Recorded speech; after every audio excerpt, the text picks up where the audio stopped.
ቴክኖሎጂ ያው ከብዙ ተቋማት ጋር እንደ ኢትዮጵያ አእምሯዊ ንብረት ባለስልጣን እንሰራለን። በተለይ ከከፍተኛ ትምህርት ተቋማት፣ ዩኒቨርሲቲዎች፣ ኮሌጆች ከዛ በተረፈ ደግሞ የጥናትና የምርምር ተቋማት እንደ ባዮና ኢመርጂ ቴክኖሎጂ ያሉ ተቋማት ጋር እንሰራለን እና ያለው ትሬንድን ሲታይ ስለ አእምሯዊ ንብረት ያለው ግንዛቤ ከዛ በተረፈ ደግሞ ያው የሪሰርች ስራዎች ከመስራት አንጻር ብዙ የሚሰሩ ነገሮች አሉ።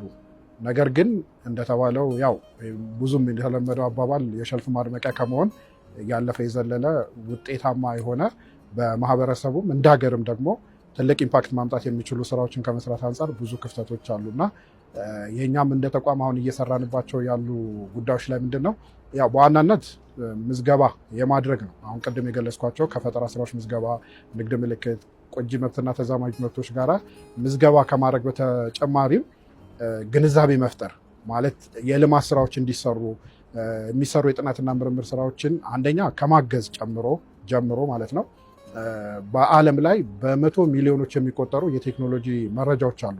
በተለይ እነዚህ የቴክኖሎጂ ፓወር ሃውስ ብለን የምንጠራቸው እንደ ምዕራባውያን ያሉ ሀገሮች በብዙ ገንዘብ ብዙ ሪሶርሶች አሎኬት አድርገው ብዙ ምሁራን የተሳተፉባቸው የጥናትና ምርምር ዘርፎች በሁሉም የቴክኖሎጂ ዘርፎች አሉና እነዚህ ተቋማት የኛ ሀገር ያሉ ተቋማት ወስደው አዲስ ከባዶ ጀምሮ ብዙ ሪሶርሶችን ከማባከን ይልቅ ያሉብንን ችግሮች ከመፍታት አንጻር እነዚህን ተጠቅመው የተሻለ ስራ መስራት እንዲችሉ አንደኛ የምንሰራቸው ስራዎች አሉና ባዮቴክኖሎጂ ከዚህ አንጻር ያው ብዙ ስራዎችን በጋራ በጥሩ ሁኔታ ስለተሰራ ይሄ ዛሬ ያየነው ጥሩ መልካም ውጤት መጥቷል። ከዛ በተረፈም ያው ያሏቸውን የፈጠራ ስራዎች ቅድም ባልኩት መልኩም ማመልከቻ ማዘጋጀቱ በራሱ የራሱ ሂደት አለው፣ ምልልስ ይፈልጋል። ምክንያቱም ቅድም ያልኩት ዶክመንት ከማዘጋጀት አንጻር የስኪል ይፈልጋል።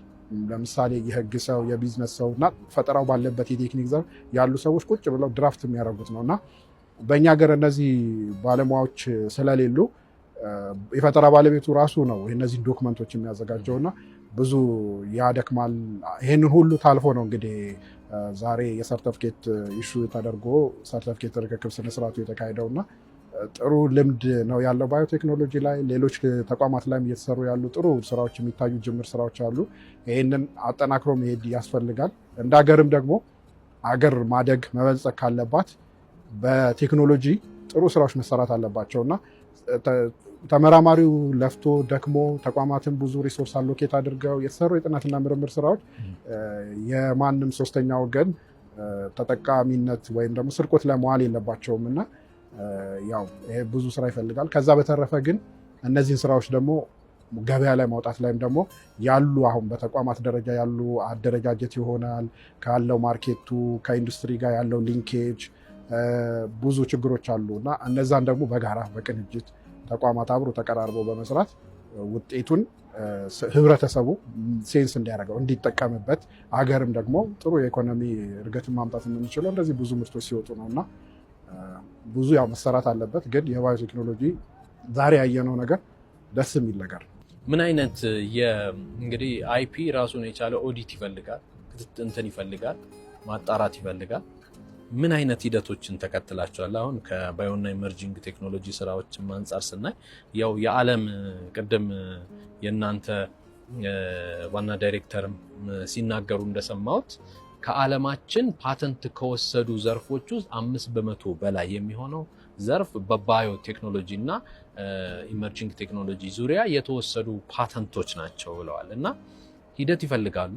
ምን አይነት ኦዲት ይደረጋል? ምን አይነት ክትትሎች ይደረጋሉ? አዲስነታቸው ወይም እንደ ሀገር ደግሞ ሊያመጡ የሚችሉት ሪሰርቾቹ ሊያመጡ የሚችሉት ለውጥ እንደ ሀገር እንደዚህ አይነት ነገር ምን አይነት የአይፒ ኦዲት እየተደረገ ነው እንደዚህ የሚሰጣቸው?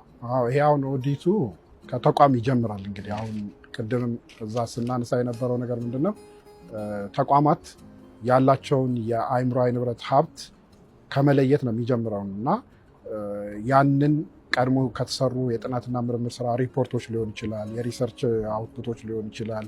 የትኛው የሪሰርች ውጤት በምን የአይፒ ዘርፍ ሊለይ ይችላል ብሎ ከመለየት ጀምሮ ሂደቱን የማስኬድ ከዛ በኋላም እኛ ተቋም መጥቶ ደግሞ ማመልከቻውን ከቀረበ በኋላ በተቋማችን ያሉ መርማሪዎች አሉ፣ ፓተንት ኤግዛማይነርስ ናቸው። በየመስኩ ፈጠራ በሚመጡበት በየመስኩ ያሉ ምርመራውን የሚያካሂዱ ባለሙያዎች ናቸው እና በዛ ዘርፍ የሚሰራው ስራ ምንድነው? አንደኛ ቅድም ያልኩት ፈጠራው ለምሳሌ ፓተንት ከሆነ በኢትዮጵያና በሌላውም ቀሪ ዓለም አዲስ መሆኑ ነው ቼክ የሚደረገው እና ይህንን አንድ ቼክ ማድረጊያ መንገድ ምንድነው? አገሮች ሁሉም ማለት በሚቻል ሁኔታ የየራሳቸው ወይ አእምሯዊ ንብረት ወይ ደግሞ የፓተንት ጽህፈት ቤት ወይም ኦርጋናይዜሽን ይኖራቸዋል እና እነዛ ተቋማት ደግሞ የፓተንት መረጃዎች ቅድም ካልኳቸው ጋር ተያይዞ በኦንላይን ለምሳሌ ፐብሊሽ ይደረጋሉ። ስለዚህ እነዛ ዳታቤዞች ውስጥ ገብቶ ተመሳሳይ ከዚህ አሁን ከቀረበው አዲስ ፈጠራ ስራ ጋር ተያይዞ ቀደምት ጥበቦች ወይም ተቀራራቢ የተሰሩ የፈጠራ ስራዎች መኖራቸውን ነው ቼክ የሚደረገው። ይሄ ቅድም እናልኩት ያው ለምሳሌ አንድ ዳታቤዝ ውስጥ ብንገባ በመቶ ሚሊዮኖች 120 ሚሊዮን የቴክኖሎጂ መረጃዎች ይኖራሉ እና ከዛ ውስጥ አሁን የያዝነውን የፈጠራ ስራ ለይቶ ማውጣት በራሱ የራሱ ክህሎት እውቀትና ክህሎት ይፈልጋል እና ያው እሱ የራሱ የሚወስደው ጊዜ ይኖራል። ይህንን ሂደት ካለፈ በኋላ ደግሞ ፈጠራዊ ብቃት ያልነው ለምሳሌ ለፓተንት ግልጽ መሆን የለበትም ያልነው። ስለዚህ ግልጽ የማይሆነው ለማን ነው? በፐርሰን ሃቪንግ አን ኦርዲናሪ ስኪል ተራ እውቀት አለው ተብሎ ለሚታሰብ ሰው ነው። መርማሪው ደግሞ ምናልባት ስኪልድ ሊሆን ይችላል በዘርፉ። ስለዚህ ፊክሽናል የሆነ ሰው ትስልና በዛ ሰው ጫማ ውስጥ ትሆናለህ። ምክንያቱም ሰብጀክቲቪቲ እንዳይመጣ በዛ ሰው ጫማ ውስጥ ተኮኖ ይሄ ፈጠራ ግልጽ ነው አይደለም የሚለው ይታያል። ከዛ በተረፈ ደግሞ ቴክኒኩ የተቀረበው ማመልከቻ ጋር ተያይዞ ኢንተርቪው ማድረግ ካስፈለገ አመልካቹ ፈጠራ ባለቤቱን ይሄንን ስራ ተግባር ላይ ሊውል የሚችል መሆኑን ከቀረበው ዶክመንቱም ታይቶ እነዚህ 3 መስፈርቶች ካለፈ የፓተንት ሰርቲፊኬት የመስጠት ውሳኔ ይሰጣል ማለት ነው። ዩቲሊቲ ሞዴሉም እንደዛው አዲስነቱን በኢትዮጵያ ውስጥ ነው የሚታየው፣ ግን ያው ስኮፑ ኢትዮጵያ ውስጥ ብቻ ስለሚሆን የሚታየው በእኛ ባለ በምንጠቀመው ዳታቤዝ ውስጥ ነው የሚታየው ማለት ነው። ከዛ በተረፈ ግን ያው ያለው የአእምሯዊ ንብረት እውቀትና ግንዛቤ አነስተኛ ስለሆነ ብዙ ሰዎች ከዛ ተመሳሳይ ፈጠራ ስራ ጋር ተያይዞ እየተጠቀሙበት ከዚህ ቀደም ሊሆን ይችላል። ስለዚህ የኛ የአእምሯዊ ንብረት ጋዜጣ አለ።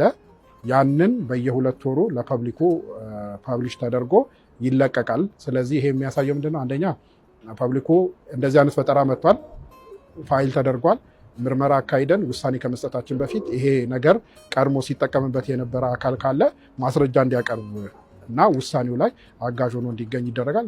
የቀረበ ተቃውሞ ከሌለ ወደ ምርመራ ይሄዳል፣ ዳታቤዞች ቼክ ይደረጋል። በሌሎች እነዚህ አይነት እውቀቶች ለህብረተሰቡ ሊገለጹ በሚችሉባቸው በማንኛቸው መንገድ ለምሳሌ ኦንላይን ቼክ ሊደረግ ይችላል፣ ፐብሊኬሽኖች ሊሆኑ ይችላሉ። እነዚህ ነገሮች ሁሉ ቼክ ተደርገው ከሌለ የመስጠት ውሳኔ ያው ይሰጣል ማለት ነው።